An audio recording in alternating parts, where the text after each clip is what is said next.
Welcome back, everybody, for another deep dive.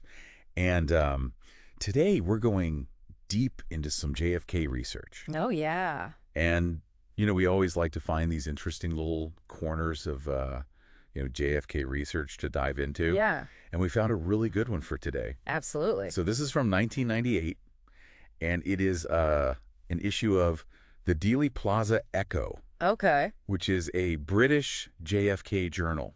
Interesting. A British I know. publication. You'd think all the I- good stuff would be here. Yeah, But right. but this is a really interesting one. Okay, And there's a lot of good stuff packed in here. cool. So, Well, let's jump in. yeah, let's jump in. What do we got? So first of all, just to give everybody kind of a taste of what we're dealing with here, Oh, yeah. we've got some analysis of the Dallas Police Department, Okay. which is always interesting. Always. And there's some really interesting stuff about the DPD in here. Oh, wow. We've got some deep dives into some mysterious figures, Okay. like David Ferrie. And then we've even got researchers challenging other researchers, Oh. like directly. Head to head. Yeah, head to head. Like Awesome. this researcher went after this this doctor named Dr. John K. Lattimer, Okay. who was a prominent JFK assassination doctor, Sure. researcher. I mean, Right. and he had access to all the autopsy materials and stuff. So Oh, wow. this researcher's just peppering him with questions About, about the single bullet theory. yeah, the single bullet theory. It's like, can you really, Can you back that up? is this really what happened? Yeah. So there's really good stuff in here. Sounds like it. Yeah. So let's start with David Ferrie. Okay. So David Ferrie was kind of a character, to say the least. Yeah. He was an ex-pilot, Okay. and he was a staunch anti-Castro activist. Mm-hmm. But he also flew guns for Castro during the Cuban Revolution. What? I know. So he was pro-Castro and anti-Castro. Yeah, it's one of those. At the same time. Yeah, it's one of those, Flip-flops, I guess. well, it's not just a personal quirk or anything. It really reflects that political climate at the time. Oh, yeah, for sure. The Cuban Revolution, the early 60s, it was like a pressure cooker Oh, yeah. of Cold War anxieties. Yeah. And you had the Cuban Missile Crisis that had just happened. Right. The world was on the brink of nuclear war. Exactly. So you can kind of see how somebody could, maybe switch sides or be playing both sides yeah, or be at the same time. Yeah, or be working for somebody that, is making them do that. Right, exactly. Right. Who knows? So, so in this atmosphere, Ferrie is mixed up with all these shady characters. Like who? Well, like Guy Bannister, Okay. who was an ex-FBI agent who had his own ties to the assassination, Interesting. and Carlos Marcello, Oh, wow. the New Orleans mob boss. So we're talking organized crime now. Oh, yeah. This is big. Yeah, so organized crime was really heavily involved in anti-Castro activities. Oh, yeah.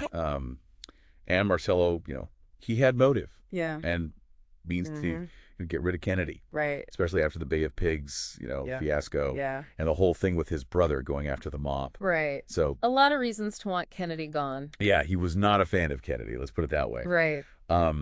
And then there's these allegations that Ferrie was involved in a raid on a munitions dump in Houma, Louisiana. Okay.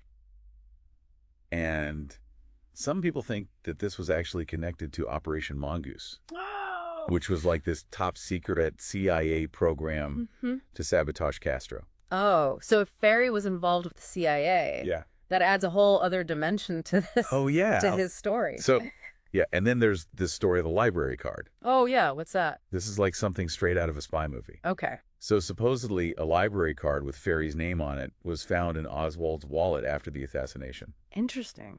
And Ferrie totally freaks out. He starts asking everybody about it. And then all of a sudden he takes off on a road trip to Houston in the middle of a thunderstorm. And guess what? What? Houston was Marcello's stronghold. Oh, wow. So, Yeah. okay. So, So was this library card planted that's the question. to frame Ferrie and maybe point the finger at Marcello? Yeah. I mean, we know they fabricated evidence Oh, yeah. during the Cold War. Especially in a case like this, Yeah, where there's so much at stake. absolutely. So was Ferrie a pawn in a larger game, Right. or was he the mastermind?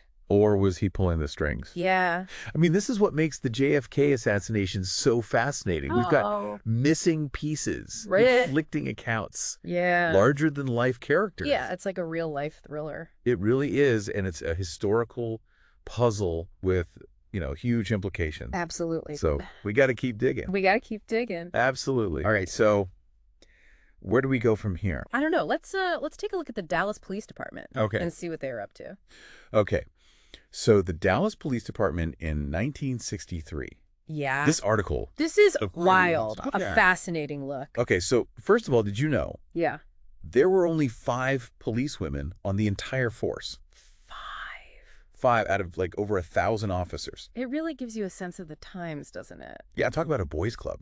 Right. And, this is the department that's suddenly tasked with handling the assassination of the President of the United States. Yeah. I mean, talk about pressure. Oh, my gosh. Yeah. This is not just any crime. No. This is like a global event. Absolutely. The eyes of the world are on Dallas. Yeah. And the DPD, with its, kind of old school mentality, is suddenly in the spotlight. Yeah. So the article breaks down the DPD structure and it highlights these key divisions. Yeah. Like patrol traffic and criminal investigation. Okay. And each one of those played a role in the aftermath of the assassination. Yeah. But here's where it gets interesting. Okay. The article talks about the DPD Canine Corps. Okay. They had trained dogs. Right. Which you would think would be, pretty important in a situation like this. Yeah, you would think so. But guess what? What? Both dog handlers were on duty on November 22nd. Without their dogs. Wait a minute. I know. That doesn't make any sense. I know. Were the dogs intentionally kept away from the scene? Yeah, why? This is the president we're talking about. I know. You think they'd use every resource at their disposal. And speaking of resources, yeah, the article goes on to talk about the Identification Bureau. Okay. Specifically, the fingerprint section and the crime scene search section. All right. So these were the guys responsible for collecting and analyzing all the evidence. Right. And there's some red flags here. Okay. Like what?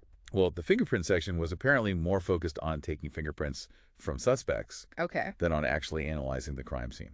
And get this. What? The crime scene search section was severely understaffed. You're kidding. They only had 8 detectives to handle this massive multi-location crime scene. 8 detectives for the assassination of the president. I know. That's unbelievable. I know. It's no wonder people have questions. Right. About how this investigation was handled. It makes you wonder if they really had the manpower or the expertise. Right.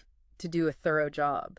And then there's this little tidbit that just blows my mind. Okay. This rookie detective, Robert Lee Studebaker, was put in charge of photographing and fingerprinting the 6th floor of the Texas School Book Depository. The alleged sniper's nest. Yeah. A rookie. A rookie. Are you serious? Dead serious. Wow. The article even says that his only experience with photography was just home photography. Oh my gosh, you're telling me that they let someone with 0 professional experience I know. handle such crucial evidence? It's mind-boggling. This is the crime of the century. I know. And they're treating it like a high school yearbook photo shoot. And it gets worse. What? The article says that Studebaker went a little overboard with the fingerprint powder. Oh. Like he was covering everything in sight. Okay.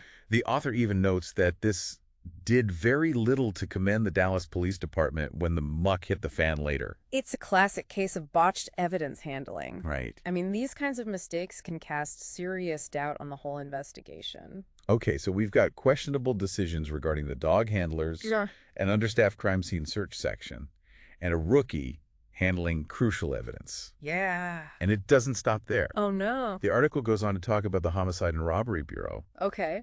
Led by Captain Will Fritz. Right. And they are the ones tasked with interrogating Oswald and building the case against him. Mm-hmm. But even within this elite unit, there were some interesting characters and potential biases. Oh, really? Yeah, the article mentions Detective James R. Lavelle. Okay. The one who was handcuffed to Oswald when Jack Ruby shot him. Right, right. And apparently Lavelle remained convinced of Oswald's guilt until the day he died. Wow. Yeah. He even believed that they would have gotten convictions on both the Kennedy and Tippit murders. It's fascinating to hear that perspective from someone who was so close to it all. I know. But it also highlights the importance of considering all sides of the story. Right.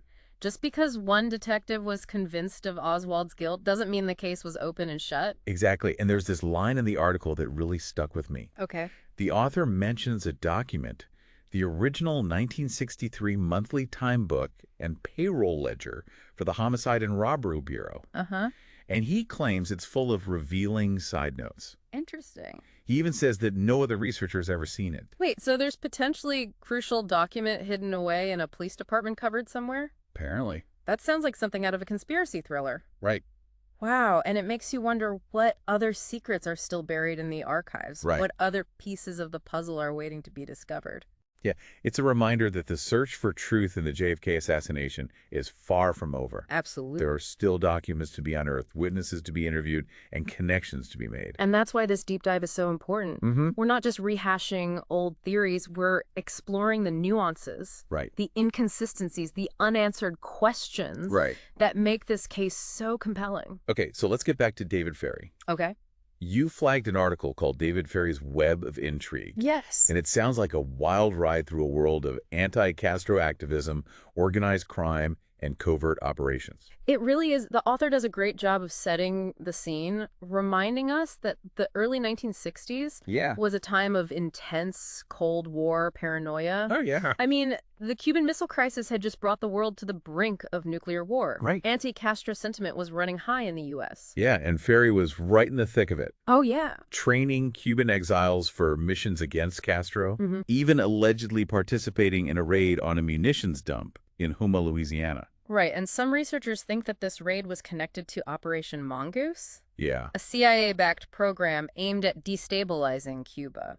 So if Ferrie was involved with the CIA, Yeah. that opens up a whole new can of worms. It does. We know that the CIA was engaged in some pretty shady stuff during the Cold War. Oh, yeah. And if Ferrie knew too much, Yeah. he could have made himself a target. Right, and then there's the question of his connection to Lee Harvey Oswald. Okay. So while Ferrie denied knowing Oswald, multiple witnesses placed them together in New Orleans.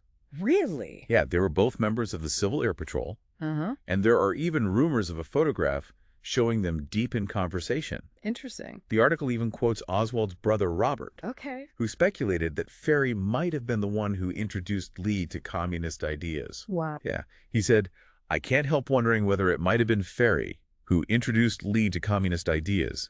I realize that I have nothing solid on which to base such a speculation, except the timing." That's a pretty big what if. I know, right? What if Oswald's political views were shaped by someone like Ferrie? Yeah.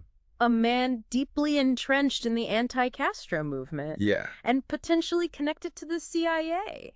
It adds a whole new layer of complexity to Oswald's already mysterious personality. Absolutely. And then there's this whole saga with Jack Martin, who was a private investigator who initially linked Ferrie to Oswald. And Martin told the FBI all sorts of wild stuff. Right. That Ferrie trained Oswald to shoot, that he might have hypnotized him to kill Kennedy, even that he was Oswald's getaway pilot. Hold on, hypnotized? I know. That's a new one. But here's the kicker. What? Martin later retracted all of these claims, Really? saying they were just a figment of his imagination. Classic unreliable witness. Right. Makes you wonder what his motives were in the first place. And was he seeking attention, or was there something more sinister at play? Yeah, the article points out that Ferrie had actually kicked Martin out of Carlos Marteller's lawyer's office a few months before the assassination. Oh. So could Martin have been holding a grudge?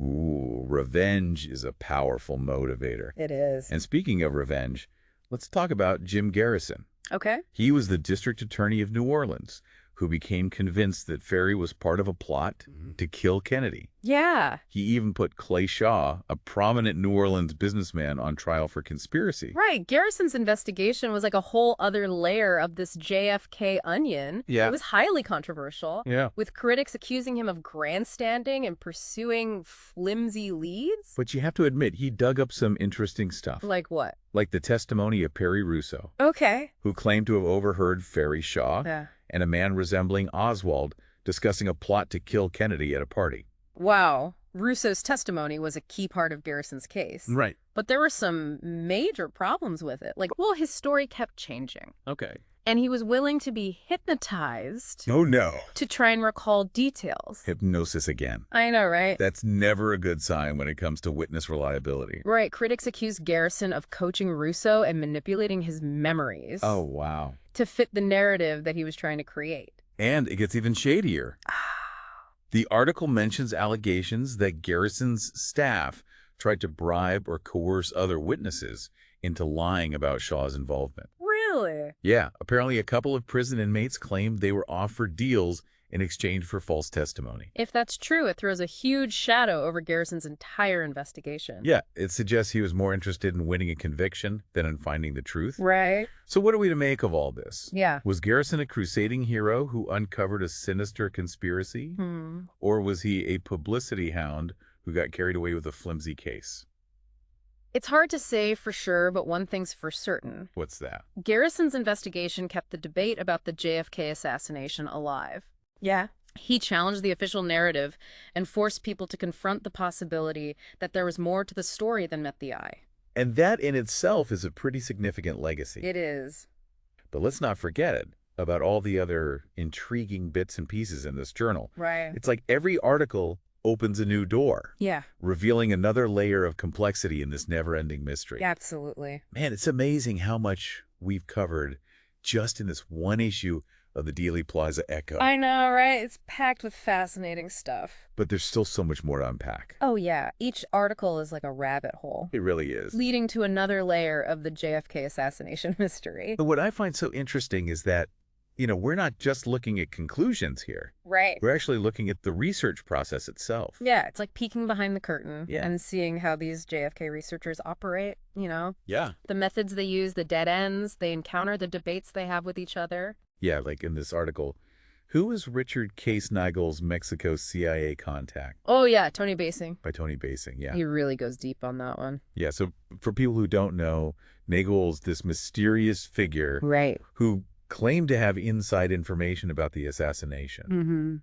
And Basing is trying to track down his alleged CIA contact in Mexico City. Yeah, it shows the incredible lengths these researchers go to. I Following these obscure trails, sifting through documents, chasing down leads that might go nowhere. It's really amazing. It's a testament to their dedication and persistence. And sometimes it's not even about finding concrete answers, Right. It's more about understanding the context, the atmosphere, the social dynamics of the time. Like in Martin Shackelford's article, Right. The Oswald Films, an outline. Yeah. He meticulously catalogs every known piece of footage of Lee Harvey Oswald. Yeah, like from home movies to newsreels. Right, documentaries. Yeah, it's really interesting. It might seem like a dry exercise at first, but it's actually fascinating because by studying Oswald's movements, his expressions, his interactions with others. You can get a glimpse inside his head. It's like trying to piece together a psychological profile from these fragmented moments captured on film. It's like, imagine you're a detective. Right. Watching these clips, looking for clues. Trying to understand what might have driven this man to do what he allegedly did. Right. And then we have Nancy Wirtz's article. Components, connections, and coincidences. Yeah, this one was really thought-provoking. He really is. She points out that there were only 7 main employers and 3 main places to live in Dallas-Fort Worth back in 1963. So basically everyone knew everyone. Yeah, that's what I was thinking. Small town vibes. Right, and guess what? What? Almost everyone involved in the JFK case can be linked to those 7 employers. Right. Or those 3 residential areas. It's like a small town where everyone's paths inevitably crossed. So is it just a case of it's a small world? Right. Or is there something more here? That's the question. Were these connections just coincidence, or are they part of something bigger? Yeah. More orchestrated? It's a question that goes to the heart of the conspiracy debate. It really does. Wirtz doesn't give us any definitive answers. Right. But she makes us think about the social fabric of Dallas in 1963 and how it might have played a role in the events leading up to the assassination. Well, I think we've explored a lot of fascinating threads in this deep dive. We have. We've delved into the mysteries surrounding Cypheroms. David Ferrie scrutinized the Dallas Police Department's investigation, questioned the conclusions of a prominent JFK assassination expert, and pondered the significance of seemingly random connections. Yeah, what strikes me most is that the JFK assassination is not just a historical event. Right. It's like a mirror reflecting our own anxieties about power, truth, and the search for meaning. It's a story that continues to resonate with us because it raises fundamental questions about who we are as a society. And what we believe in. And if you're listening to this, I encourage you to continue exploring this case. Yeah. Don't just accept the official narrative or any single theory for that matter. Right. Dig deeper, examine the evidence, consider different perspectives, and draw your own conclusions. The JFK assassination is a puzzle that may never be fully solved. Right. But the pursuit of truth is a journey worth taking. Absolutely. And remember, you don't have to be a professional historian or a seasoned researcher to participate in this ongoing investigation. Yeah, the sources we've discussed today are out there waiting to be explored. So go ahead, dive in and see where the evidence leads you. You might be surprised at what you discover. Until next time, keep those minds curious and keep diving deep.